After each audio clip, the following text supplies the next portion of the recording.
propos et résumer le témoignage. Amen. Parce que une prédication dure 45 minutes. Il est 11h42. Les 11h42 plus les 45 minutes de ma prédication, ça va tomber sur quelle heure? Hein? Amen. Vous voyez que on ne sera pas dans le temps. Donc, prochaine fois, on va pousser les témoignages pour qu'on puisse gagner le temps. Amen. La Bible déclare que l'Esprit de Dieu sont soumis à ceux qui l'essayent. C'est très important. Il y a beaucoup de choses que nous devons faire aujourd'hui. Mais si moi je vais prêcher 45 minutes, avec les autres minutes, ça ne sera pas bon. Amen. Donc si c'est comme ça, on va faire 8 à 7. Là on a tout le temps jusqu'à 11h on a fini. Amen. Que la grâce de Dieu soit sur ta vie. Que la faveur de Dieu se manifeste dans ta vie. Je vous salue dans le nom de notre Seigneur Jésus. Que la grâce de Dieu soit sur ta vie ce matin. Amen. Ce matin, j'ai 15 à 20 minutes de prédication, d'enseignement plutôt. Le thème de ce matin, convertissez-vous. Amen. Le thème de ce matin, convertissez-vous. Est-ce que tu es converti?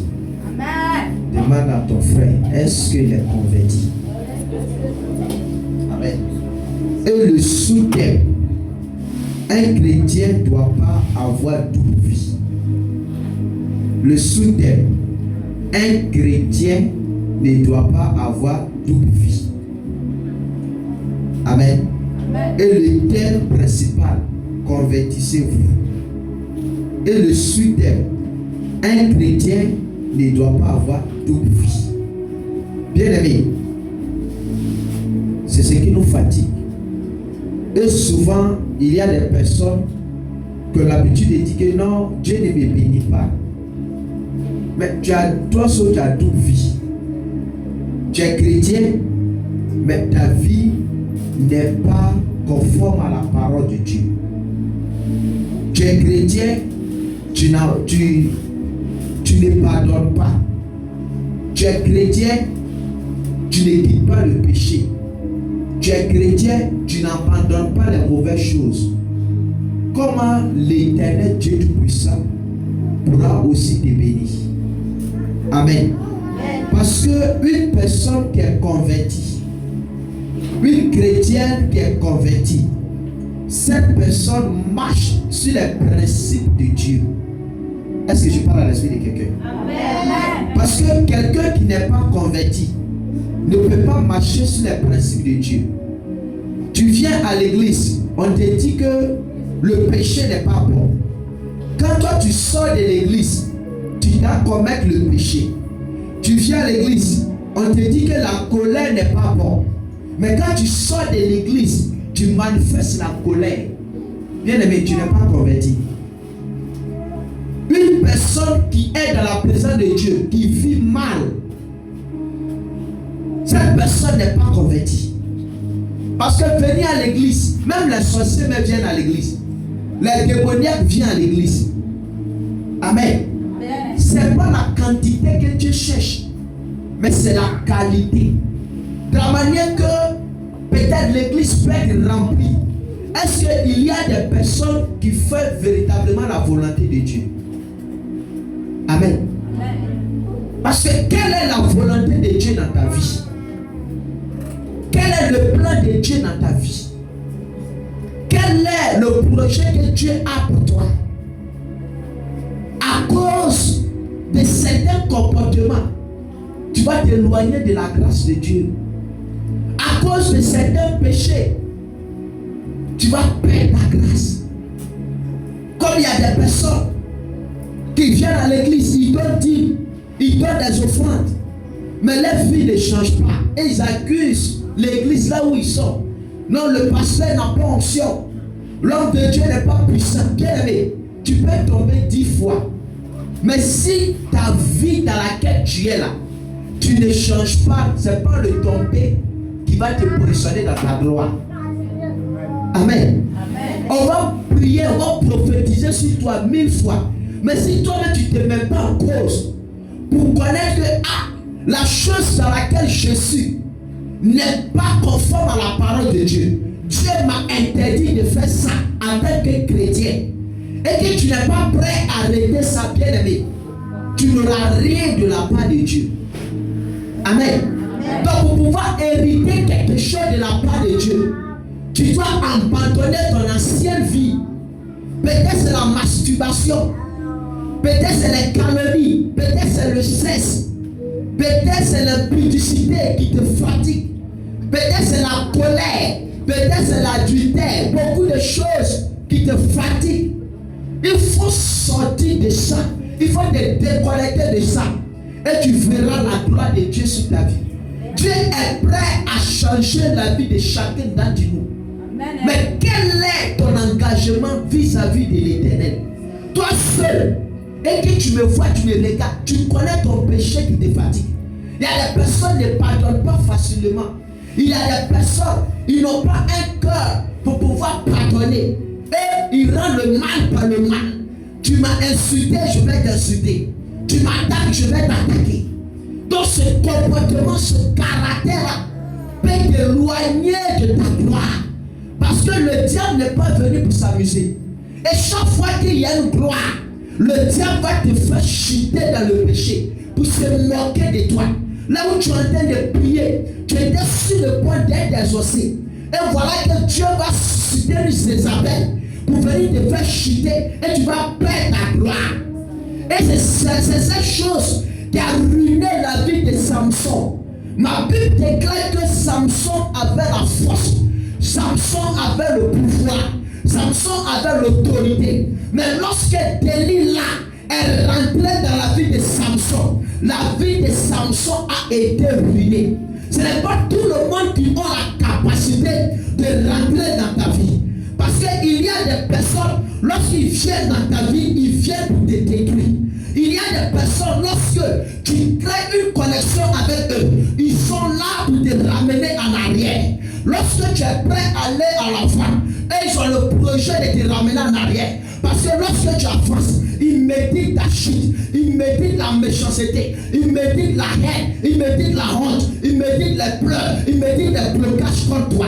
C'est pour ça que, bien aimé, on ne prend pas tout le monde pour ami. Il y a des personnes, le diable, il ne va pas quitter au ciel pour créer un corps. Vous dites, dans ce corps où je suis Satan. Le diable, c'est toi et moi. Amen. Parce que pour que le diable détruise la vie de quelqu'un, il passe toujours par un être humain pour détruire. C'est pour ça que la parole de Dieu déclare que quoi? L'homme aura pour ennemi qui? Les gens de sa maison. C'est-à-dire les personnes que tu vis avec eux, ce sont des personnes-là qui vont détruire ta vie. Des personnes que tu vis avec eux, ce sont ces personnes-là qui vont te ramener en arrière. Mais il faut changer ta manière de voir les choses. C'est pour ça qu'on va lire notre Bible. Dans le livre de Actes 3, verset 19. Actes 3, verset 19. Actes 3, verset 19. Une autre personne prend Romains 12, verset 2. Actes 3, verset 19. Si quelqu'un a trouvé peut me faire la lecture. Amen. C'est très important. Dans ce temps où nous sommes, il y a beaucoup de choses qui est en train de se passer. La Bible dit quoi? Malin à la terre, quand le diable est descendu avec une grande colère, il cherche à détruire les vies. Il cherche à détruire les foyers. Il cherche à ruiner les destinées. Il cherche à bloquer les vies des gens. Acte 3, verset 19, et Romains 12, verset 2. Oui, si quelqu'un tu veux faire la lecture, vas-y. Acte 3, verset 19. Oui. Repentez-vous. Oui, répétissez-vous. Pour que vos péchés soient effacés. Pour que vos péchés soient effacés. Amen. Dans le livre des Actes, qu'est-ce que Actes en train de nous dire? Actes en train de tout, tu ne dois pas revivre le péché. Si tu revives encore le péché, c'est que tu n'es pas prêt à demander pardon à Dieu. Parce que quand tu viens devant la face de Dieu, Seigneur, je reconnais que j'ai volé hier dans sauce. Je te demande pardon parce que je ne vais plus recommencer. Et demain, tu vas recommencer encore, aller voler encore dans la sauce. Bien-aimé, c'est que tu n'es pas converti et tu n'as pas demandé sincèrement pardon à Dieu. Parce qu'on demande pardon à Dieu pour un péché. On demande pardon à Dieu pour quelque chose. C'est qu'on reconnaît qu'on a péché. On reconnaît qu'on a fait des choses qui ne sont pas bonnes. Et ce péché-là, tu ne dois plus le faire. Tu ne dois plus pratiquer ce péché. Mais si ce péché, tu continues de vivre dans ce péché, et que ce péché qu'on appelle l'iniquité, et que Jésus vient te trouver dans sa bien-aimée, tu ne seras pas sauvé. Amen. Amen. Quitte ton péché qui te fatigue. Et tu verras la gloire de Dieu dans ta vie. Amen. Il faut abandonner. Un péché, quand tu dis dedans, tu es libéré. Parce que le péché, c'est l'esclavage. Le diable veut tout faire pour te ramener en arrière. Le diable ne veut pas te voir avancer, ma soeur. Le diable ne veut pas te voir progresser. Bien-aimé, il y a des personnes, ils ont des caractères bizarres. Dieu passe par des gens pour te parler. Et tu ne veux pas changer. Tu trouves que c'est une bonne vie. Mais tu ne sais pas que ce caractère est en train de te ramener en arrière. Ce caractère est en train de toujours ruiner ta vie. Travaille sur ton comportement. Travaille sur ton comportement. Jésus veut te faire du bien. Jésus veut t'élever. Jésus veut glorifier son nom dans ta vie. Il faut que tu abandonnes ça. Lorsque je suis en train de parler, tu connais ton péché qui te fatigue. Peut-être c'est le mensonge. Peut-être c'est la critique. Tu ne peux pas t'en parler de parler des gens. Tu ne peux pas t'en parler de critiquer des gens. C'est ça qui est ton défaut. Peut-être toi tu ne sais pas parler alors. Bien aimé, travaille là-dessus. Pour que la gloire de Dieu puisse venir dans ta vie. Arrête d'accuser les sorciers.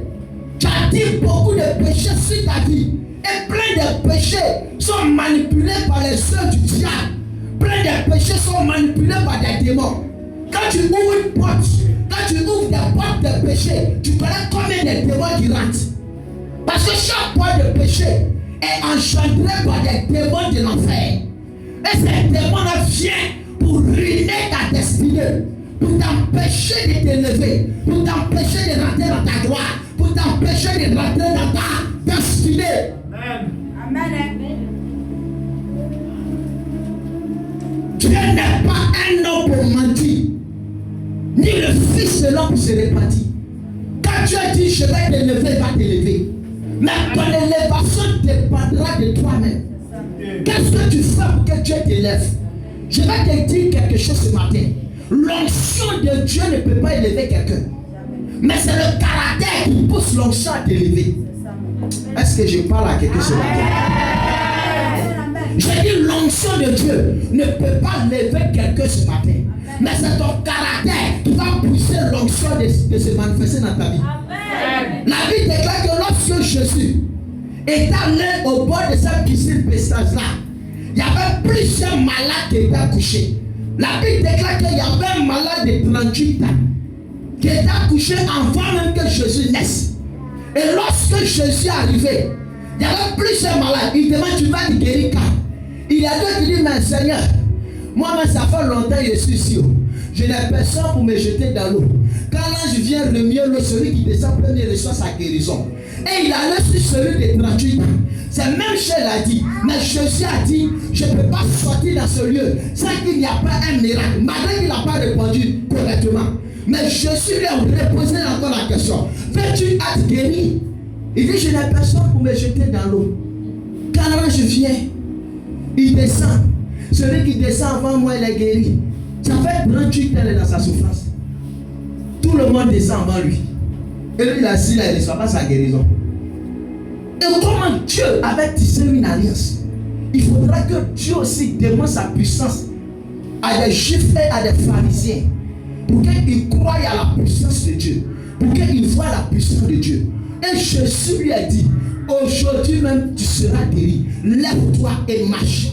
Et lorsque Jésus a dit lève-toi et marche, en instant ce paradis pendant 38 ans, il s'est levé a commencé à marcher. Et c'est lui qui a commencé à glorifier le nom de Jésus. C'est lui qui a commencé à chanter la gloire de Dieu.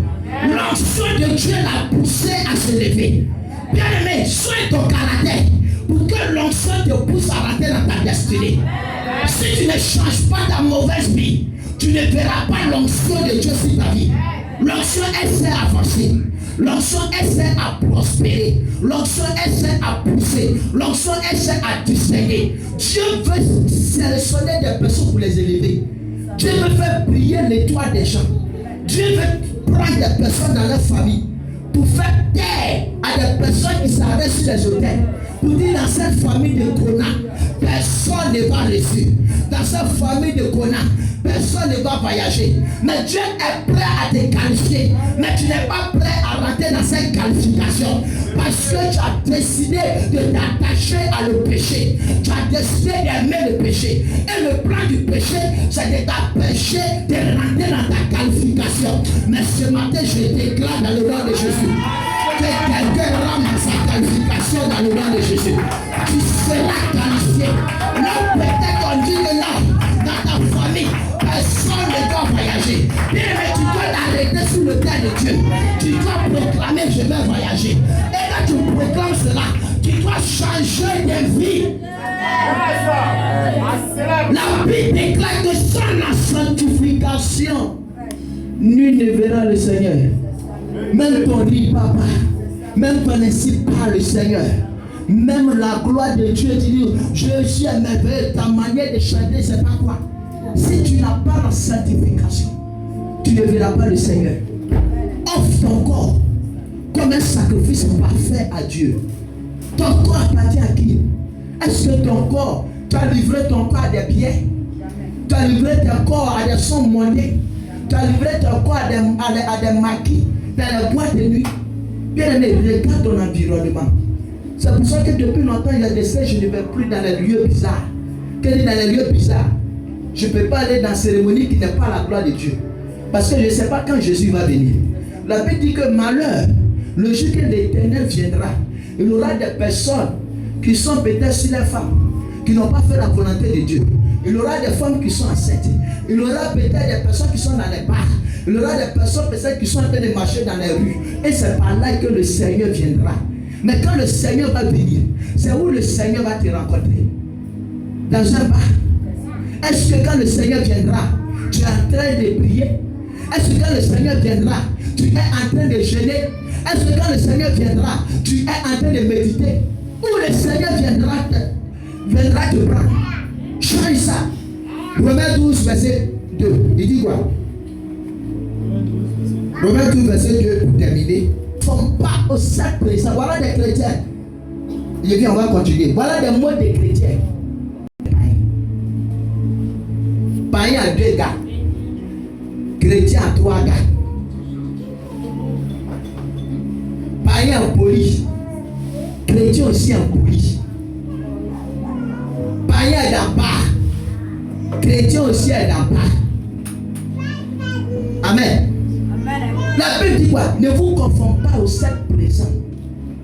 Ce secte dans laquelle nous sommes là, ne te confonds pas à ça. Toi, tu es conformé à quoi? Quelle est ta vie? Amen. Quelle est ta manière de vivre? Revois ta manière de vivre. À quoi sert d'avoir tous ces biens? Le monsieur est puissant, lui seul a 3 femmes. Prends enfant des gens entassés chez lui. Et Jésus va venir. Tu vas aller rendre compte à Dieu. Il y a des personnes qui ne se soucient pas de leur âme. Aujourd'hui, si la mort vient te prendre, tu iras où?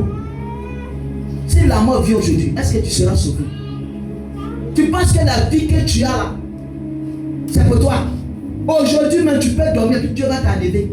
C'est parce que tu vis, Dieu te fait la grâce de vie. Les gens comme nous, ils sont au cimetière, dorment leur corps pourri. Les gens comme nous, à l'air ainsi, midi 0, midi 1 minute, ils sont en train de les enterrer. Donc si toi tu vis que tu ne veux pas faire la volonté de Dieu, tu ne veux pas vivre pour plaire à Dieu, tu veux vivre pour plaire le monde. Bien aimé, l'enfer sera ton lieu de rendez-vous avec assurance. Tu penses que l'enfer n'existe pas? La faim est réelle. C'est pour ça que je dis à Dieu, je peux prêcher l'évangile, je n'ai rien à manger. Je te rends la gloire. Que rien de ce monde ne m'empêche de louer mon Seigneur.